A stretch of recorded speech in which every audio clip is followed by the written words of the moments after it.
दोस्तों हमारे भारत का जो कानून है पूर्ण रूप से सड़ चुका है। इवन ये कह सकते हैं कि पूरा सिस्टम ही खराब हो चुका है। ऐसा कहना गलत नहीं होगा।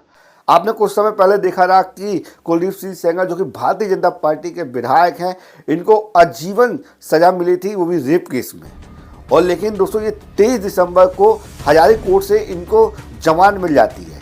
वो भी इनको 15-15 लाख 3 बार में जमा करना होता है और इनको जमानत मिल गई और ये बाकायदा बाहर आ गए और इनका स्वागत किया गया पार्टी के द्वारा। अब सवाल यहाँ पर ये पैदा होता है कि इन्होंने इतना बड़ा कांड किया था, उसकी ऐसी सज़ा मिलना चाहिए थी। इनको जमानत तो छोड़ो, इनको ऑन द स्पॉट फांसी की सज़ा दे देनी चाहिए थी, क्योंकि इन्होंने एक 17 साल की लड़की का गैंगरेप किया था।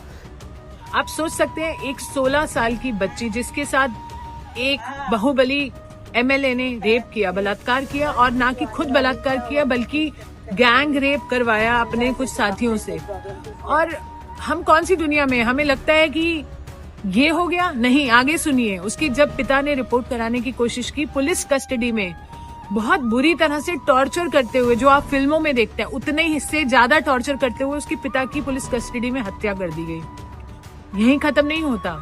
जब किसी लॉयर ने उसका केस लड़ना चाहा, तो जब उस लॉयर की गाड़ी में बैठकर ये पीड़िता जा रही थी अपने न्याय की मांग के लिए, वो गाड़ी को 11 बार टक्कर करवा दी। 11 बार टक्कर खाने से उस गाड़ी में बैठे 4 सदस्य थे, जिसमें से 3 की ऑन स्पॉट डेथ हो गई। लॉयर की, इसकी मासी की, इसकी बुआ की।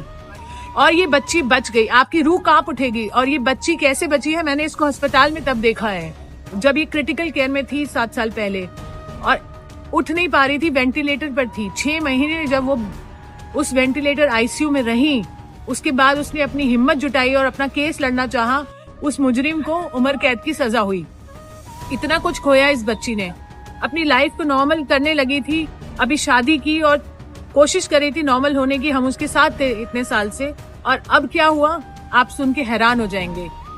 उस आरोपी को बरी कर दिया गया।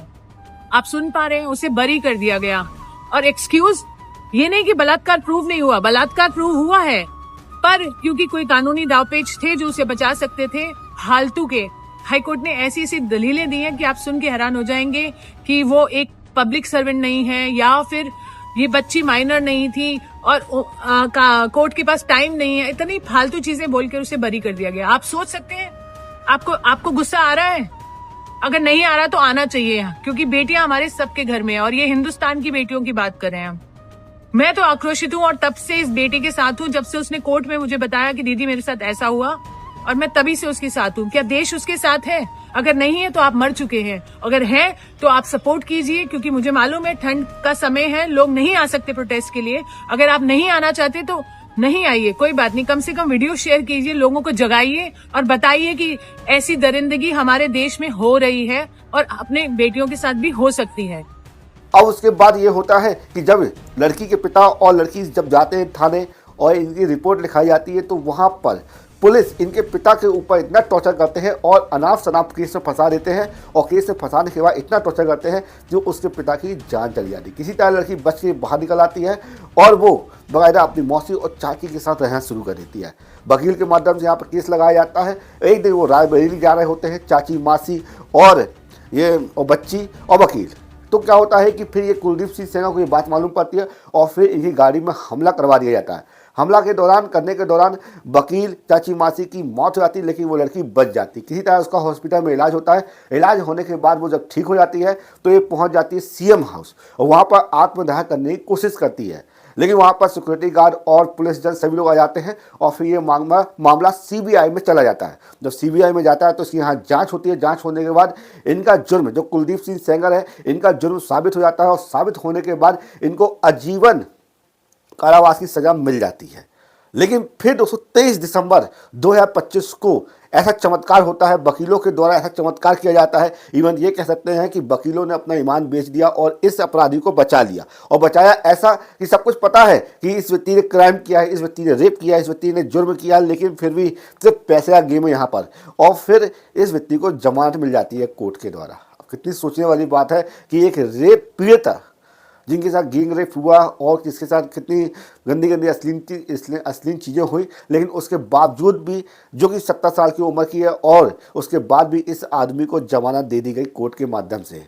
कोर्ट को तो सबूत चाहिए, सबूत मिल गए और वकीलों ने सबूत ला के दे दिए और वहाँ पर कोर्ट ने इनको बाइज्जत बरी दे दी।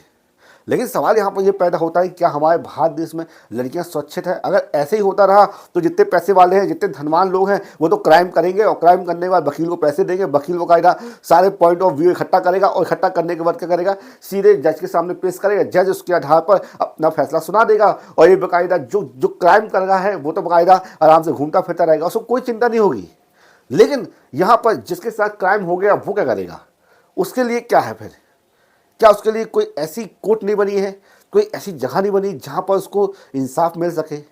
आजकल भारत का कानून ऐसा हो गया है कि पैसे वालों का हो गया है। बस आपके पास पैसा हो, आपने क्राइम कर दिया, क्राइम करने के बाद आप कुछ दिन तक तो हाईलाइट आएंगे सोशल मीडिया में और उसके बाद जहाँ सोशल मीडिया से बात अलग हुई और सोशल मीडिया भूला, उसके बाद धीरे धीरे अंदर अंदर सेटिंग होती है और सेटिंग होने के बाद वो व्यक्ति बाइज्जत बली हो जाता है, पता भी नहीं चलता। सिर्फ पूरा गेम होता है पैसे का, सिर्फ पैसा होना चाहिए आपके पास।